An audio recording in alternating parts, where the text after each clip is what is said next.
यहाँ पर उपस्थित मेरे सभी बहनों और भाइयों, ये कैसा संयोग है कि जब मैं रूड़ा आता था तो रूड़ा स्टेशन का उपयोग बहुत कम होता था। कानपुर से अकबरपुर, अकबरपुर से ये जो नया पुल बन रहा है, मुझे देखकर प्रसन्नता हुई। समय लग रहा है, लेकिन मैं चाहूँगा कि जितनी जल्दी से बन सके तो अच्छा है। रेलवे बना रही ना, हमारे रेलवे बोर्ड के चेयरमैन साहब भी साथ में हैं, इसीलिए मैंने ये बात उनके सामने भी रख दी। कोशिश करिए कि जितनी जल्दी, क्योंकि यहाँ पर इस पुल के इंतजार में जब गेट बंद होता था तो रेलवे की मजबूरी हम समझ सकते हैं। एक ट्रेन पास करेंगे, ये एक कानपुर से आ रही है, एक इटावा साइड से, उनको लगता था जितनी जल्दी से जल्दी हम ट्रेन पास करें। एक ट्रेन के लिए वो गेट बंद कर देते, लेकिन लगता था कि उस बीच में 4, 5, 6 ट्रेनें निकल जाती थी, तब उसके बाद में वो खोलते थे। और इसमें कभी कभी मैं अपनी बात बता रहा हूँ, और यही आप सब लोग भी उससे गुजर चुके हैं, एक एक घंटे तक यहाँ पर इंतजार करते थे। बहुत अच्छी बात है। लेकिन आज मेरे साथ में मेरे मित्रों, रेलवे बोर्ड के चेयरमैन हैं, सबसे बड़े अधिकारी। आज जब मैं सुबह चला सफदरजंग रेलवे स्टेशन से, रेल मंत्री भी आए थे, वो भी चाहते थे कि मैं साथ में चलूं, लेकिन मैंने उनको मना किया, आप मत चलिए। आपके अधिकारी भी जो हैं रेलवे बोर्ड के चेयरमैन शर्मा जी, वो हमारे साथ में चलेंगे, और भी अधिकारी हैं। तो जो कुछ वहाँ पर हमें जनता की ओर से कहना होगा वो मैं इनको कहूँगा, और ये लोग आप तक उस बात को पहुँचा देंगे। रूड़ा न मेरे लिए नया है, न आप सबके लिए, लेकिन प्रतीक्षा थी। आप सब लोग भी प्रतीक्षा कर रहे थे। आज भी कई लोग घंटों से प्रतीक्षा कर रहे होंगे, न केवल रूड़ा के बल्कि रूड़ा के आसपास के गांवों के, जिनको जानकारी मिली। और सही मायने में कुछ ऐसे परिवार हैं जो कि बरसों से प्रतीक्षा में थे कि पिछले 3, 3.5, 4 हो गए, और इस बीच में मेरा यहाँ आना नहीं हुआ। कानपुर तक आया, लगभग 5 बार आया, लेकिन कानपुर देहात नहीं आ पाया। और एक ऐसा संयोग बना, अभी भी नहीं बन पा रहा था, लेकिन रेल मंत्री जी ने हमें मदद की, और उन्होंने कहा कि मैं चाहूँगा कि आप जब कानपुर नगर या देहात जा रहे हैं, तो मैं चाहूँगा कि इस बीच में पिछले 5-6 वर्षों में रेलवे ने बहुत प्रगति की है, और मैं चाहूँगा कि आप उसको एक झलक जरूर देखें। मेरी भी इच्छा थी कि जो फ्रेट कॉरिडोर, जिसकी चर्चा बहुत हो रही थी, आज मैंने देखा, बहुत अच्छा लगा। उसको कई जगह उन्होंने कई स्टेशन से छोड़ करके उसको बाईपास निकाल करके बनाया, और उसका क्या महत्व है वो शायद रूड़ा चूंकि व्यापारिक स्थल है, तो मैं समझता हूँ कि व्यापारी गण इसके महत्व को अधिक समझते हैं। और भी सुविधाएं, लेकिन मैं चाहूँगा कि शर्मा जी की जितनी अधिक से अधिक सुविधाएं हमारे रेल यात्रियों को दे सके। विशेषकर बहुत सारी ट्रेनों को मैंने रुकवाने में मदद की थी, यहाँ ठहराव दिलवाया था, लेकिन वो महामारी के कारण बंद हो गई। मैं पुनः आपसे कहूँगा कि जैसे जैसे धीरे धीरे महामारी का प्रकोप कम होता है, तो वो जो ठहराव जिन ट्रेनों का पहले था, महामारी प्रारंभ होने के पहले, उन पर विशेष ध्यान दे करके उन सबको उनका ठहराव जो है रिस्टोर करने की व्यवस्था करें। आपके लोकप्रिय सांसद भोले सिंह जी पूर्व परिचित हैं, सबसे परिचित हैं, मेरे से भी परिचित हैं, वो लगे रहते हैं। और अच्छा है। आज मैं थोड़ी देर के लिए जैसे यहाँ रुका उसी प्रकार से झिंझक भी रुका, लेकिन मैं प्रतीक्षा की बात कर रहा था। सही मायने में प्रतीक्षा अपने घर पहुंचने की। ये कानपुर देहात मेरा घर है, भले परौख में मेरी जन्मस्थली रही हो, लेकिन परौख हो, खानपुर में माध्यमिक शिक्षा पाई हो, झिंझक में शिक्षा पाई हो, वहाँ से उस रास्ते से निकल करके रूड़ा और ये डेरापुर, अकबरपुर, ये होते हुए कानपुर, कानपुर से फिर दिल्ली पहुँच गया वकालत करने के लिए। वहाँ से फिर वापस आ गया, घाटमपुर का लोकसभा भी चुनाव भी लड़ लिया, फिर राज्यसभा पहुँच गया, और ये क्रम चलता रहा। और उसके पश्चात धीरे धीरे पटना राजभवन पहुंच गया, और पटना राजभवन से राष्ट्रपति भवन पहुंच गया।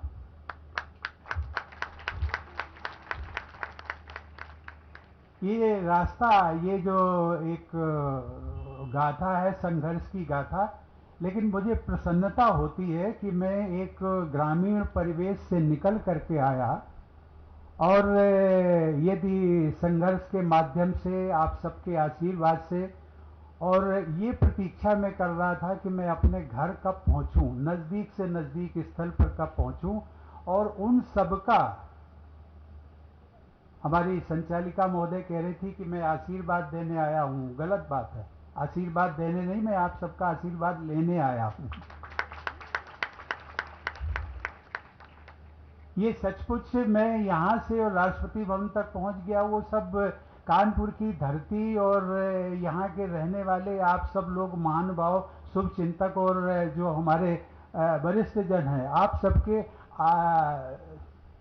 शुभकामनाओं और आशीर्वाद के कारण ही वहाँ पहुँचा हूँ। अन्यथा मैं कभी कभी सोचता हूँ कि उत्तर प्रदेश ने शायद 9 या 10 प्रधानमंत्री दे दिए, लेकिन राष्ट्रपति आज तक कोई नहीं बना। तो मैं अभी झिंझक में कह रहा था कि ये उत्तर प्रदेश के लिए एक खुशखबरी है। मैं कहना नहीं चाहता था, लेकिन मैं ये कहना चाहता था कि भाई राष्ट्रपति भवन के का जाने का रास्ता भी जो है वो खुल गया है उत्तर प्रदेश के लोगों के लिए। अब कौन पहुंच सकता है, ये आप सबके कृतित्व पर निर्भर करता है। एक जिस महामारी से हम लोग अभी गुजरे और वो समाप्त नहीं हुई, मैं आप सब लोगों से अपील करूंगा। हम लोग मान करके चलते हैं कि मास्क लगाना ठीक नहीं, ये तो सब हो गया। ना जाने कितने लोगों को हमने इस महामारी के दौरान खोया है, अपनों को खोया है। वो भी तो अपने हैं जिनको हम जानते नहीं, लेकिन इस क्षेत्र के निवासी रहे। उन सब के प्रति मैं विनम्र श्रद्धांजलि अर्पित करता हूं। और मैं आप सब लोगों से अपील, दो बातों के लिए अपील। ये जो तीसरी लहर की बात हो रही है, अनसर्टेनिटी है, कुछ नहीं कहा जा सकता। अभी आ रहा है कि बच्चों में ये एक प्रकोप और भी जल्दी आ सकता है, लेकिन मास्क और सोशल डिस्टेंसिंग यहाँ पर है, यहाँ बना, लेकिन वहाँ नहीं है।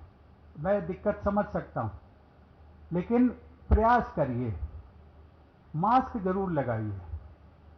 और सबसे बड़ी बात यह है कि vaccine, free vaccine for all, ये जो, उसके लिए मैं प्रधानमंत्री जी को धन्यवाद दूंगा कि उन्होंने ये पूरे देश के लोगों के लिए फ्री वैक्सीन, और ये फ्री वैक्सीन जो है ये हम सब लोगों के लिए जीवन कवच है। ये जरूर लगवाइए। मुझे पता नहीं कितने, मैं तो जिलाधिकारी महोदय यहीं पर हैं, मैं आपसे निवेदन करूंगा, और हेल्थ डिपार्टमेंट से भी, आप उत्तर प्रदेश स्वास्थ्य मंत्री से भी बात करें और प्रयास करिए कि यहाँ पर फ्री कैंप लगा, फ्री तो लगेगा ही, लेकिन कैंप लगाया जाए। हाँ, वो कुछ भ्रम की स्थिति भी थी, अब तो बहुत कुछ दूर हो गई है। वो बहुत जरूरी है। जान है तो जहान है।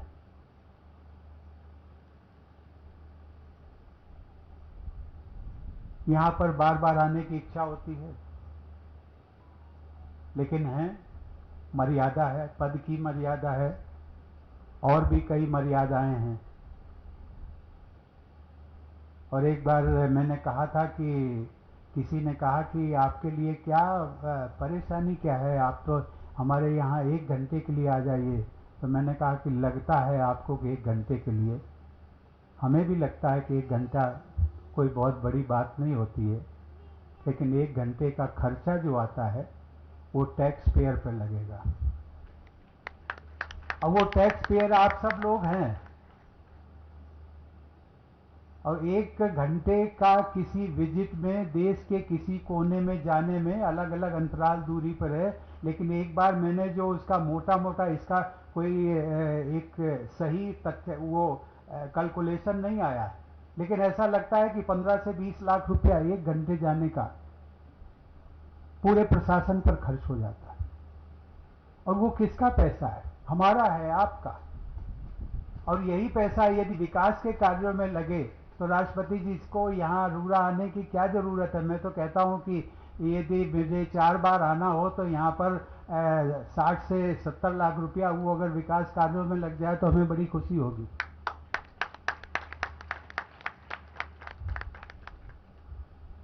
मेरा 27 तारीख को एक कार्यक्रम बना, अपने मैं गांव जन्मस्थली भी नहीं जा पाया, और उसी क्रम में ये कार्यक्रम बनाया। अब चूंकि मेरा भी कार्य क्षेत्र राजनीतिक दृष्टि से जब तक मैं था यहाँ पर तो पूरा कानपुर देहात था, और उस समय जो 4 विधानसभाएं कानपुर देहात की 4, रूरा ये रसूलाबाद, अकबरपुर, रनिया, भोगनीपुर और सिकंदरा। और इस बार मैंने इसीलिए, मुझे संतोष इसलिए हो रहा है कि मैं ट्रेन से आया तो आज मेरी 2 विधानसभाएं पूरी हो गई रसूलाबाद और अकबरपुर, रनिया। और 27 तारीख को मेरी 2 विधानसभाएं सिकंदरा और भोगनीपुर, वो भी पूरी हो जाएंगी। और मुझे संतोष होगा कि मैं कानपुर देहात हो आया। बातें तो आप सबसे बहुत करनी है, समय की मर्यादा, लेकिन हमारे और आपके बीच में कोई अंतर नहीं है। आप भी नागरिक, मैं भी नागरिक, केवल अंतर ये है कि मुझे संविधान के तहत प्रथम नागरिक कह दिया, और कोई अंतर नहीं। तो जब नागरिक हम दोनों हैं तो हम दोनों के अधिकार भी हैं, कर्तव्य भी हैं। हम सब लोगों का ध्यान कुछ राजनैतिक चेतना या प्रबोधन इतना अधिक हो गया है कि हम लोगों का ध्यान अधिकारों की ओर बहुत चला जाता है, अपने दायित्व और जिम्मेदारियों पर नहीं जाता है।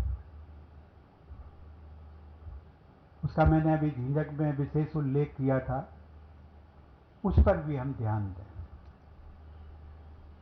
जिन भारतीय सांस्कृतिक और मानवीय मूल्यों को आधार मान करके जो हमारी परंपराएं चल रही हैं, उनको हम धीरे धीरे बिसराते जा रहे हैं। लोग कहते हैं कि पुरानी पीढ़ी जो थी वो ज़्यादा सुखी थी, ये पीढ़ी जो है वो उतनी सुखी नहीं है। क्यों? अभी तो सड़कें ज़्यादा हैं, सबके मकान अधिक से अधिक लोगों के पक्के बन रहे हैं, पानी भी है, बिजली भी है, सब कुछ है, पहले से अधिक सुविधाएं हैं, शिक्षा की सुविधाएं हैं। पहले तो लोगों को, बच्चों को, मेरे जैसे लोगों को जाना पड़ता था 6-6 किलोमीटर दूरी पैदल, लेकिन अभी तो गांव में विद्यालय हैं। ये सब होते हुए भी फिर भी क्यों ऐसा?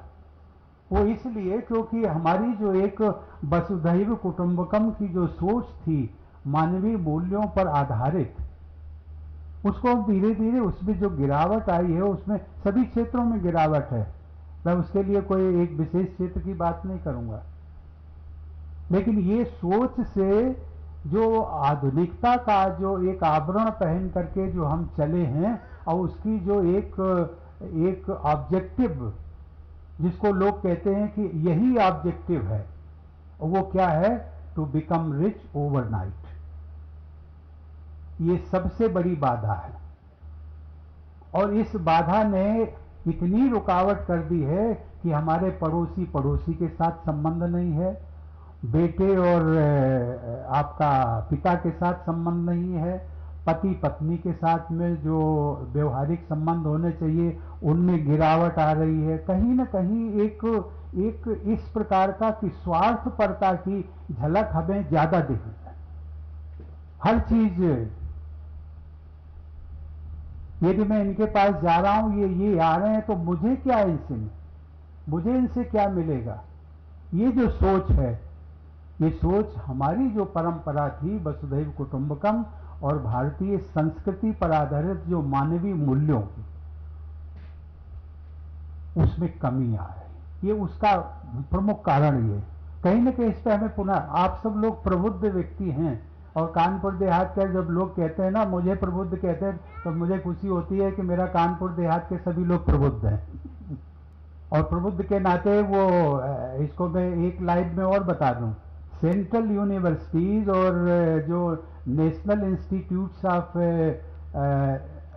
Educational institutes of national importance, वो लगभग 150 हैं, उसका राष्ट्रपति विजिटर होता है। विजिटर मीन्स जिसको कुलाधिपति या हेड कहते हैं। तो जब मैं उनमें जाता हूं कभी कन्वोकेशन के दौरान, तो वो मुझे प्रबुद्ध कहते, तो मुझे याद आती है कि मैं जिस बैकग्राउंड से आया हूं, मैं कानपुर देहात से आया हूं, तो मैं प्रबुद्ध कैसे हो गया। यदि मेरे परिवार वाले, मेरे क्षेत्र वाले वो प्रबुद्ध नहीं है, तो मैं समझता हूं कि मेरे कानपुर के सभी लोग प्रबुद्ध हैं। और इसीलिए मैंने ये संक्षेप में एक आप सब लोगों के लिए इशारे में मैंने बात कही है। जब मैंने नागरिक की बात कही तो मुझे लगता है मित्रों, हम सबको एक जागरूक और समझदार नागरिक, जिसमें कि सोचें तो सबके लिए सोचें, करें तो सबके हित के लिए करें।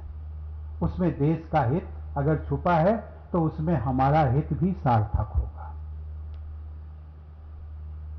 फिर इसी उम्मीद के साथ में हम लोग कभी मिलेंगे। आप सबका मुझे आशीर्वाद मिला, थोड़े समय के लिए आया, बेहद प्रसन्नता हुई। सबको नमस्कार, धन्यवाद।